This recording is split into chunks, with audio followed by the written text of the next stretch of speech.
आदाब नाजरीन, मैं हूं रियाज चौधरी और आप देख रहे हैं तो वर्ल्ड रिलेशन। और बड़ी खबर थी आज जम्मू के लोगों के लिए कि सरोर टोल प्लाजा जो है वो हटाया गया है। इसके ऊपर भी जो है वो बात करेंगे। 94,000 से ज्यादा लोगों को एंटरप्रेन्योरशिप के तहत जो है वो रोजगार भी मिला है, जो सेल्फ एम्प्लॉयज है। सरकार की तरफ से बड़ा दावा जो है वो किया गया है। वहीं चंद जो सरकार की तरफ से वजीर दाखिला अमित शाह की तरफ से उन लोगों को अपॉइंटमेंट लेटर भी दिए गए हैं जो लोग केएस की सिलेक्शन लिस्ट में जो है वो आए थे।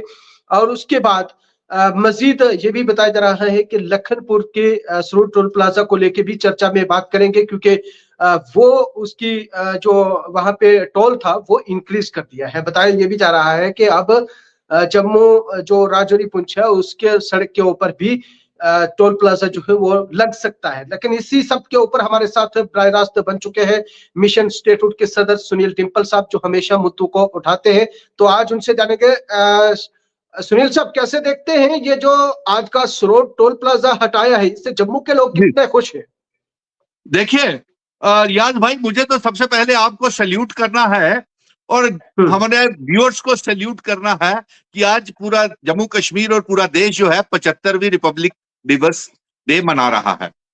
और साथ में आपको इस पत्रकारिता के जर्नलिज्म के तौर के ऊपर मैं अभी आपको वो कुछ दे नहीं सकता हूं, लेकिन अभी यही कह सकता हूं कि अगर बेस्ट पत्रकार ऑफ द ईयर अगर जर्नलिज्म करिए अगर किसी को अवार्ड मिलता तो वो रियाज चौधरी को मिलना बेहद जरूरी था, क्योंकि आप एकदम सच्ची और ऐसे पत्रकार हैं जो पल पल की जानकारी अवाम तक पहुंचाते हैं और सच्चाई की जर्नलिज्म कर रहे हैं।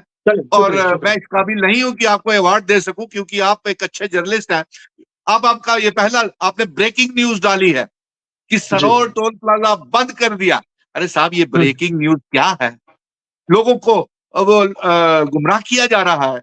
सरोर टोल प्लाजा के लिए हमने जंग लड़ी और सरोर टोल प्लाजा और ठंडी खुई के लिए हमने जंग लड़ी और उसको बंद करवाया। और देखिए, सरकार ने अपना इसके नंबर बनाने के चक्कर में वो ये भूल गई कि उन्होंने क्या किया। इसके देखिए, सरोर टोल प्लाजा को लेकर के उसने बहुत बड़ा गुमराह किया है पूरे जम्मू कश्मीर की आवाम को, टूरिस्ट को, आने जाने वालों को।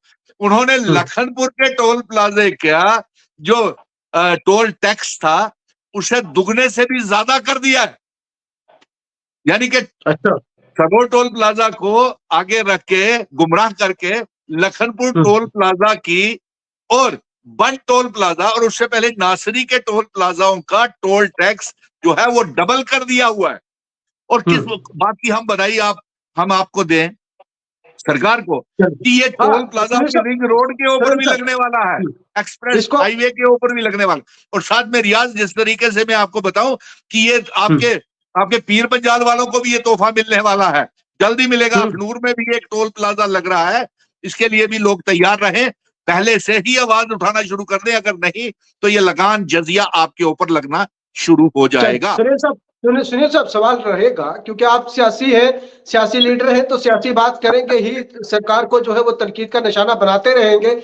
लेकिन ये तो मानना चाहिए कि अभी सरकार की तरफ से जो रिलैक्सेशन दी है जम्मू वालों को, उससे काफी फायदा होगा। लेकिन आगे का सवाल रहेगा, जो 94,000 से शायद लोगों को, बच्चों को सेल्फ एम्प्लॉयमेंट जो है वो मिली है। लेफ्टिनेंट गवर्नर साहब भी जो है वो एम्प्लॉयमेंट दे रहे हैं, तो कैसे देखते हैं उसको? देखिए जी, बिल्कुल, कल ये खबर रियाज ये सुर्खियां बटोर रहे थे जम्मू कश्मीर की तमाम गोदी मीडिया की, और बढ़ चढ़ करके ये बता रहे थे कि 94,680 रोजगार बच्चों को, नौजवानों को एक ही दिन में दिया है। ये हेडलाइंस खबर है।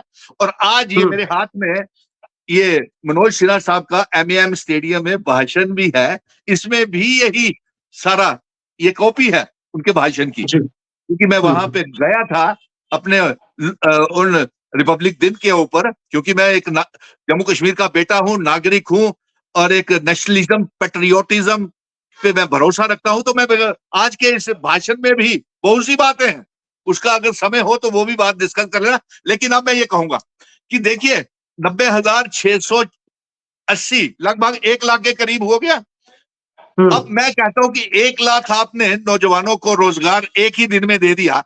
मुझे सिर्फ ज्यादा नहीं यार, 100 लोगों का नाम, लिस्ट, एड्रेस, पता और क्या क्या रोजगार करने के लिए काम दिया है उनको, ये मुझे रियाज के चैनल पे या पब्लिक डोमेन में या और बेनिफिशियरीज के नाम प्रेस में शिया कर दें।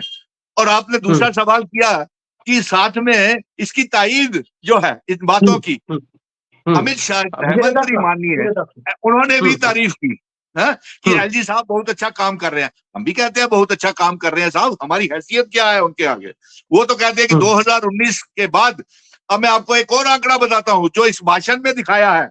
इस भाषण में ये भी लिखा है कि 2021, 22, 23 में 8,34,000 नौजवानों को रोजगार करने के लिए रोजगार के मुहैया अवसर करवाया। मैंने तब भी कहता हूं, अभी भी कहता हूं, आप तो 8,34,000 कह रहे हैं, मैं 100 लोगों के नाम जानना चाहता हूं कि आप ये बता दें कि वो बच्चे कौन से हैं, कहां से हैं, पीर पंजाल से कितने हैं, जम्मू से कितने हैं, चिनाब वैली से कितने हैं, कोई तो बता दे। जब आप 8 लाख बच्चों को, 8.5 लाख बच्चों को दावा करते हैं कि आपने काम कर दिया, किसी परिवार में तो जाना चाहिए वो। हाँ डिम्पल साहब सुन लीजिए ना, देखिए सरकार ने किया है, कुछ ना कुछ तो किया है, तो तभी तो सुर्खियों में भी आया है।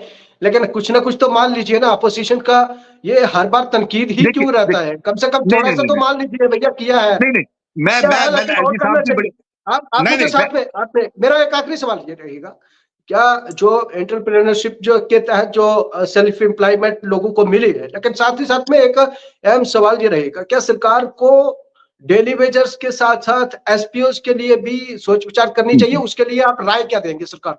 जी देखिए, मैं तो ये कह रहा हूं कि कल अमित शाह जी ने या एलजी साहब ने ये एक संदेश पैगाम भेजने का प्रयास किया कि केएएस की अपॉइंटमेंट लेटर्स को बांट करके कि सरकार ने बड़े फतेह कर ली। अरे साहब, पूरे हिंदुस्तान में IAS officer, IPS officer, KAS officer, meritorious बच्चे अपनी मेहनत के साथ, वो गरीब परिवारों के भी हैं, वो हमारे जैसे गरीब मध्यम वर्ग के लोगों के बच्चे भी हैं। उसमें सरकार ने क्या फतेह हासिल कर ली?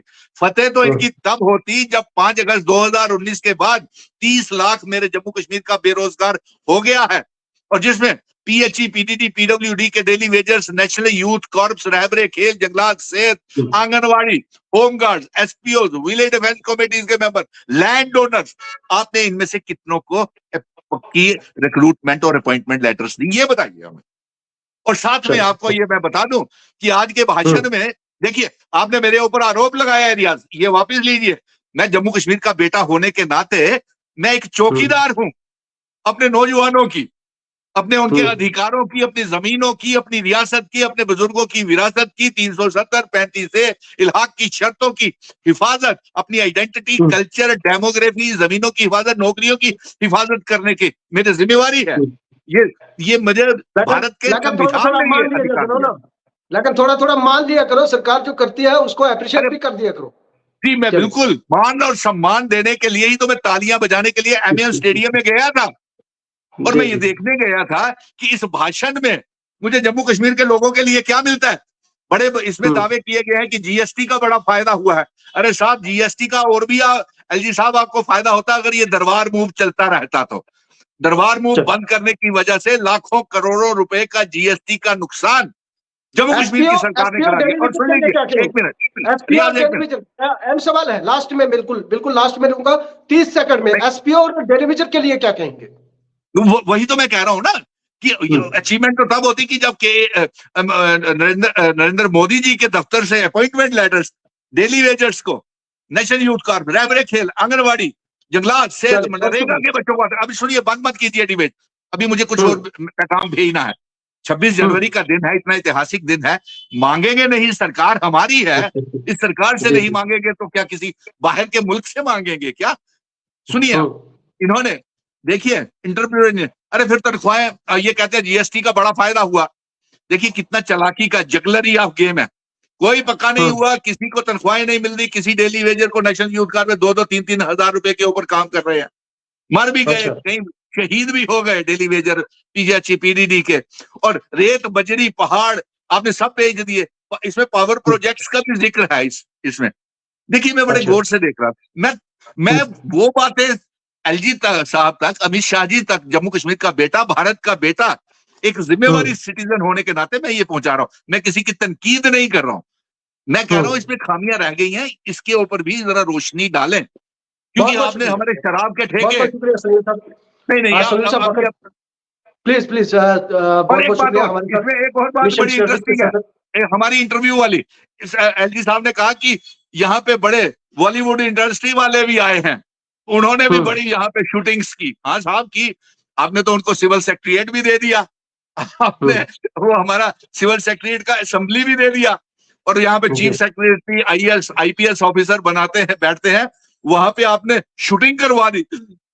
हमारे साथ मिशन स्टेटहुड के सदर सुनील डिंपल साहब थे, बातचीत कर रहे थे, जहां सरकार की तरफ से कई लोगों को रोजगार दिया गया है, सेल्फ एम्प्लॉयमेंट जो है वो दी गई है, लेफ्टिनेंट गवर्नर की तरफ से बाकायदा तौर पे उन लोगों को ऑर्डर जो है वो सौंपे गए हैं। वही उसके बाद वजीर दाखिला अमित शाह की बात करें तो उनकी तरफ से भी केएस ऑफिसर जो नए लोग रिक्रूट हुए हैं उनको भी वहां पे जो ऑर्डर जो है वो दिए गए। लेकिन इस सब पे बड़ी बात ये सामने आ रही है कि मिशन स्टेटहुड सदर का ये कहना है कि वो लोग तो अपनी मेहनत के बलबूते पे आए, लेकिन ये सरकार अगर तवज्जो देती कि यहाँ पे एसपीओ के डेली विजिट्स को ये अपॉइंटमेंट लेटर जो है वो उन लोगों के लिए भी होते कि जो पिछले कई सालों से जदोजहद कर रहे हैं, ये मुतालबा कर रहे हैं कि हमारे लिए परमानेंट पॉलिसी बनाई जाए। एसपीओ की बात करें तो कश्मीर के अंदर, जम्मू के अंदर, पीर पंचाल के अंदर भी आज भी कई एसपीओ जो है वो अपने देश के लिए जाने जो है वो निछावर कर रहे हैं, ताहम उनके लिए एक लाए अमल जो है वो मुकम्मल तौर पे बनाना होगा, जिसके लिए उनके परिवार भी जो है वो अच्छे तरीके से अपनी जिंदगी जो है वो गुजार सके। बहुत बहुत शुक्रिया सुनील साहब।